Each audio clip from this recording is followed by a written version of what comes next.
Hello dear student, today we are going to make discussion on 23rd August 2023 current affairs. आज जो हमारी चर्चा होगी 23rd अगस्त 2023 current affairs की चर्चा होगी।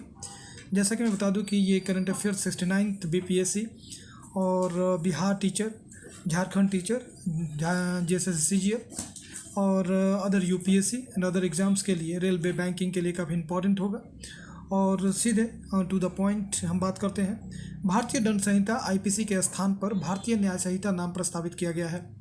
जैसा कि हम बता दें कि ऑन 11 अगस्त अमित शाह ने लोकसभा में एक बिल प्रपोज़ किया है, और ये कहें कि 3 बिल अलग से उन्होंने प्रपोज़ किया है, जिसमें कि एक इंडियन जुडिशियल कोड को लेके, जिसका कि नाम इन्होंने चेंज करके भारतीय दंड संहिता किया है। और दूसरा, जैसा कि मैं बता दूं कि कोड ऑफ क्रिमिनल प्रोसीजर को भी, जो कि actually it was introduced by the British in 1882, और इसे भी प्रपोज किया गया है। और तीसरा, जो कि इंडियन एविडेंस एक्ट पे को भी प्रपोज किया गया है लोकसभा में, जो कि ब्रिटिश द्वारा 1872 में इंट्रोड्यूस किया गया था। आपको जो याद रखने की बात है कि भारतीय दंड संहिता के स्थान पर इसका नाम बदल दिया गया है, और नया नाम जो होगा भारतीय न्याय संहिता। अब ये बिल है, जब तक कि ये राज्यसभा में पास ना हो जाए और फिर प्रेसिडेंट द्वारा इसे फाइनली अप्रूवल नहीं दिया जाए, तब तक ये इसे बिल माना जाएगा। इसे लोकसभा में प्रपोज किया गया है। हम अपने नेक्स्ट प्रश्न की ओर मूव करेंगे। महिला फीफा वर्ल्ड कप 2023 का खिताब स्पेन ने जीता है। ये काफ़ी इम्पोर्टेंट है। जैसा कि मैं बता दूं कि खिताब स्पेन ने ये पहली बार इसका ये टूर्नामेंट जीता है। ये काफ़ी इम्पोर्टेंट है। जैसा कि आप जानते हैं, महिलाओं का ये वर्ल्ड कप, जो फीफा वर्ल्ड कप है 2023, और इसने इंग्लैंड को हराया है। और जैसा कि मैं बता दूं कि इसमें 2-3 और इम्पोर्टेंट फैक्ट्स हैं।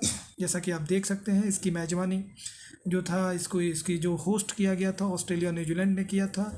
जॉइंटली इसको होस्ट किया गया था। और साथ ही साथ मैं बता दूं कि फीफा वर्ल्ड कप 2023 जैसा कि मेंस जो था उसे अर्जेंटीना ने जीता था, और इसकी मेजबानी जो थी वो कतर में की गई थी। ये काफ़ी इंपॉर्टेंट होगा, दोनों ही आपको याद रखने की ज़रूरत है। Men's FIFA world cup 2023 won by Argentina, और जबकि महिलाओं की बात करें तो इसे स्पेन ने जीता है। नेक्स्ट, यदि हम बात करें आज का जो नेक्स्ट काफ़ी इंपॉर्टेंट है, जंगल में आग लगी है, और ये काफ़ी इंपॉर्टेंट एक आइसलैंड है जिसमें कि आग लग गई है। और ये जो आइसलैंड है यूएसए की है, और ये बीपीएससी वगैरह या दूसरे जो एग्ज़ाम्स हैं उसमें पूछे जा सकते हैं कि वेयर इज सिचुएटेड द मौसी आइसलैंड। सो ये काफ़ी इंपॉर्टेंट हो जाएगा। माई द्वीप या माउई द्वीप जो अमेरिका में स्थित है। हाल ही में यहाँ जंगल में आग लगने की घटना देखी गई है। तो आपसे ये पूछा जा सकता है कि Maui island situated where is situated, तो आपको इमीडिएटली आंसर करना होगा कि Maui island situated in America. और नेक्स्ट हम क्वेश्चंस की ओर देखेंगे, जिस पे कि हम बात करेंगे। जो नेक्स्ट हमारा जो क्वेश्चन है काफ़ी इंपॉर्टेंट है। क्रिसियल एजेंसी है, जैसा कि आप जानते हैं, इसने वित्त वर्ष 2024 में भारत की जीडीपी वृद्धि दर को 6% रहने का अनुमान लगाया है। ये काफ़ी औसत है, लेकिन यदि बातचीत की जाए तो बेहतर माना जाएगा आफ्टर कोविड। और दूसरी चीज़ मैं बता दूं कि इसमें जैसा कि मैं बता दूं कि इसके पहले IMF ने भी एक प्रेडिक्शन दी है, जो कि 6.1। तो क्रिसियल जो एजेंसी है, इसने जो दिया है GDP growth rate financial year के लिए, वो 6% दिया है 2024 के लिए, जबकि IMF इंडियन मॉनेटरी फंड का जो मानना है वो 6.1 रहने का अनुमान है। नेक्स्ट हम जो हमारा जो next IMF has estimated India's GDP to be 6.1% estimated किया गया है। और नेक्स्ट हमारा जो आज का जो 5th इंपॉर्टेंट करंट अफेयर्स है, जिसमें कि 19 अगस्त से 27 अगस्त तक चलने वाली विश्व एथलेटिक्स चैंपियनशिप 2023 का आयोजन हंगरी बुडापेस्ट में किया गया है। ये पूछा जा सकता है कि ये इसके वेन्यू को पूछा जा सकता है, तो आप वेन्यू याद रखें, विश्व athletics championship, world athletic championship. तो यहाँ बुडापेस्ट आप देख सकते हैं 2023 काफ़ी इंपॉर्टेंट रहेगा। ये हंगरी का कैपिटल भी है, इस तरह से आप इसको याद कर सकते हैं। The World Athletics Championship 2023, which runs from the August 19 to August 27, has started in Budapest, Hungary. Next हम देखेंगे 6 जो कि काफ़ी इंपॉर्टेंट करंट अफेयर्स होगा, जो कि जैसा कि आप जानते हैं कि यहाँ पे हमारे जो नेक्स्ट है वो रतन टाटा से रिलेटेड हमारा प्रश्न है। महाराष्ट्र के मुख्यमंत्री एकनाथ शिंदे ने रतन टाटा को रतन टाटा को पहला उद्योग रत्न पुरस्कार प्रदान किया है। तो ये काफ़ी इम्पोर्टेंट है, चूँकि रतन टाटा जाने माने उद्योगपति हैं, जो जैसा कि आप जानते हैं टाटा ग्रुप के हेड हैं ये, और इन्हें महाराष्ट्र सरकार ने अपना पहला उद्योग रत्न पुरस्कार दिया है। नेक्स्ट हम प्रश्न को देखेंगे, जैसा कि आप फोटो में देख सकते हैं। नेक्स्ट हमारा जो आज का जो नेक्स्ट है 7th आज का जो करंट अफेयर्स है, हाल ही में एक्सिस बैंक किसान क्रेडिट कार्ड लॉन्च करने के लिए आरबीआई के साथ साझेदारी की है। ये काफ़ी इंपॉर्टेंट रहेगा कि एक्सिस बैंक ने किसके साथ, तो आरबीआई के साथ। तो recently Axis bank has partner with RBI to launch Kisan credit card. ये आपको ध्यान रखने की ज़रूरत है, आपके प्रश्न में पूछा जाए तो आप इसे ध्यान रखें, एक्सिस बैंक और आरबीआई। नेक्स्ट हमारा जो प्रश्न है, लगातार अंडर-20 विश्व खिताब जीतने वाली पहली भारतीय पहलवान अंतिम पंघाल बनी है। तो ये अगर आपसे पूछा जाए कि अंडर-20 विश्व कप खिताब जीतने वाली भारतीय पहलवान, तो अंतिम पंघाल, इसे आप इनका नाम याद रखेंगे। Antim Panghal has won under twenty boxing world cup. तो इसे भी आपको आपके लिए काफ़ी महत्वपूर्ण होगा, आपके एग्जाम्स में देखने को मिल सकता है। नेक्स्ट 9th नंबर देखेंगे, हाल ही में कन्याकुमारी के मेटी केला, ये काफ़ी इंपॉर्टेंट है, मेटी केला को जीआई टैग दिया गया है। जैसा कि आप जानते हैं कि कन्याकुमारी जो है वो तमिलनाडु में, तो ये पूछा जा सकता है दूसरे के तमिलनाडु के किस प्रोडक्ट को जीआई टैग दिया गया, तो मेटी केला, या फिर ये कन्याकुमारी के किस प्रोडक्ट तो जीआई टैग जो दिया है वो मेटी केला कहाँ से है, तो आप इसे याद रखें। तो recently Matti banana of Kanyakumari has got GI tag. Next हम देखेंगे आज का जो नेक्स्ट हमारा जो है, ये एक एक्सरसाइज हुई है जो कि काफ़ी इम्पॉर्टेंट एक्सरसाइज है, और ये मल्टीलेटरल नेवी एक्सरसाइज है, जो कि जैसा कि पहले से ही इसका आयोजन किया जा रहा है। तो मालाबार 2023 बहुपक्षीय नौसैनिक अभ्यास की मेजबानी ऑस्ट्रेलिया करेगा। आयोजन ऑस्ट्रेलिया के सिडनी शहर में किया जाएगा। ये काफ़ी, इसका वेन्यू जो है वो भी काफ़ी इंपॉर्टेंट रहेगा, इसलिए आप ये मालाबार 2023 बहुपक्षीय नौसैनिक अभ्यास, जिसमें आपको सिडनी शहर याद रखने की जरूरत है। इस बहुपक्षीय अभ्यास में अमेरिका, जापान, ऑस्ट्रेलिया, ये जैसा कि आपको मैं बता दूं, इसमें सिंगापुर ने भी पार्टिसिपेट किया था, लेकिन अब सिंगापुर इसमें नहीं है। और 2020 में ऑस्ट्रेलिया इसे रिज्वाइन किया था इस ग्रुप को, तो इसलिए आपको याद रखने की ज़रूरत है।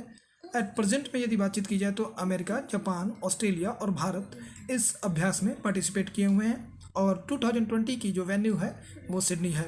भारत की ओर से इसमें INS कोलकाता, INS सहाद्री शामिल होगा। तो जैसा कि आप जानते हैं कि भारत की ओर से जो दो हमारे जो वार्षिक होंगे जो कि पार्टिसिपेट करेंगे, वो है INS Kolkata, INS Sahyadri. Next जो जिस पे कि हमारी बात होगी, काफ़ी इंपॉर्टेंट है, बिहार से रिलेटेड ये प्रश्न है, और चूँकि BPSC के लिए काफ़ी इंपॉर्टेंट हो जाएगा। अमृत भारत स्टेशन योजना के अंतर्गत बिहार के कुल 49 स्टेशनों को शामिल किया गया है। तो ये काफ़ी इंपॉर्टेंट है, ये पूछा जा सकता है, 49 भी पूछा जा सकता है आपके लिए। 49 stations of Bihar are included in Amrit Bharat station scheme. तो इसे आप ध्यान रखें। इसके तहत आप देखेंगे कि स्टेशंस को काफ़ी स्मार्ट बनाया जाएगा, और जो आधुनिक सुविधाएं हैं वो स्टेशन पे उपलब्ध कराई जाएंगी। आज का जो नेक्स्ट हमारा प्रश्न है 12th नंबर, आप देख सकते हैं, बिहार के ऋषिका राज ने राजस्थान के उदयपुर में संपन्न राष्ट्रीय स्ट्रेंथ लिफ्टिंग चैंपियनशिप में बिहार को स्वर्ण पदक दिलाया है। तो यहाँ पे ऋतिका राज का नाम आपको याद रखने की जरूरत होगी, आपसे पूछा जा सकता है। Ritika Raj of Bihar has won gold medal in national strength lifting championship organised in Udaipur, Rajasthan. तो इसे आप ध्यान रखें, काफ़ी इंपॉर्टेंट हो जाएंगी ये ऋतिका राज। नेक्स्ट हमारा 13 नंबर देखेंगे, इंडोनेशिया ने के वन प्राणी उद्यान से पटना के जो घर के एक गेंडा के बदले में 3 जेबरा देने का निर्णय लिया गया है। तो ये 3 जेबरा अब जो है वो संजय गांधी उद्यान में आपको देखने को मिलेंगे, और ये है, it has been the decided to give 3 zebra in exchange of 1 rhinoceros to the Patna zoo from the wild park of Indonesia. ये काफ़ी इंपॉर्टेंट है, इसे ध्यान रखने की जरूरत है। इस बार की एक काफ़ी इंपॉर्टेंट है 14 नंबर क्वेश्चन। जैसा कि मैं बता दूं कि बिहार का GDP भारत में सबसे अधिक ग्रोथ रेट रहा है, जो कि 10.64%, इसे आपको ध्यान रखने की जरूरत होगी, 10.64%। और जो फर्स्ट 3 स्टेट है जिस पे कि हमारी चर्चा होगी, 10.6% वृद्धि के साथ बिहार राज्य सकल घरेलू उत्पाद जीडीपी में भारत में राज्य तथा केंद्र शासित प्रदेशों में शीर्ष स्थान पर है। 2022-23 में श्रेष्ठ प्रदर्शन करने वाले शीर्ष 3 राज्य, जिसे आपको याद रखने होंगे, बिहार 10.64, असम 10.16, दिल्ली 9.18। तो इसे काफ़ी इंपॉर्टेंट होगा। Bihar state with 10.64 growth in gross domestic product GDP ranks top amongst the state and UT in India. Top 3 best performing state in 2022-23. Bihar got on top, और इसकी जो जीडीपी ग्रोथ है that is 10.64%, and second rank Assam 10.16% and third rank Delhi 9.18%। तो ये काफ़ी important होगा ये 3, क्योंकि इस बार आपसे पूछा जा सकता है बिहार के ग्रोथ रेट को भी, तो इमीडिएटली आपको आंसर देना होगा 10.64%। आज का जो हमारा जो नेक्स्ट जो प्रश्न है, केंद्रीय विद्युत और नवीन और नवीनीकरण ऊर्जा मंत्री आर के सिंह ने 18 अगस्त 2023 को बिहार की राजधानी पटना के बाढ़ में super thermal power project 660 megawatt unit का उद्घाटन किया है। तो काफ़ी इम्पोर्टेंट रहा ये भी प्रश्न, चूँकि जैसा कि बाढ़ आपको याद रखना होगा, जहाँ के थर्मल पावर प्रोजेक्ट लगाया जा रहा है, जिसकी कि जो क्षमता होगी 660 मेगावाट यूनिट होगी। जैसा कि union minister of power and new and renewable energy R K Singh has inaugurated the Bihar Baढ़ super thermal power project 660 megawatt unit 2 on August 18, 2023 in Patna, the capital of Bihar. So ये काफ़ी important है। बाढ़ में super thermal power project stage 1 की इकाई के तहत ऐसा किया गया है, जिसमें 660 मेगावाट यहाँ बिजली का उत्पादन किया जाएगा। तो ये आज के काफ़ी इंपॉर्टेंट करंट अफेयर्स रहे, और नेक्स्ट करंट अफेयर्स के साथ हम फिर मिलेंगे। और यदि किसी को कोई प्रश्न पूछना चाहते हैं तो इमीडिएटली आप कमेंट बॉक्स में कमेंट कर सकते हैं, आपको निश्चित तौर पर आंसर दिया जाएगा। Thank you friends.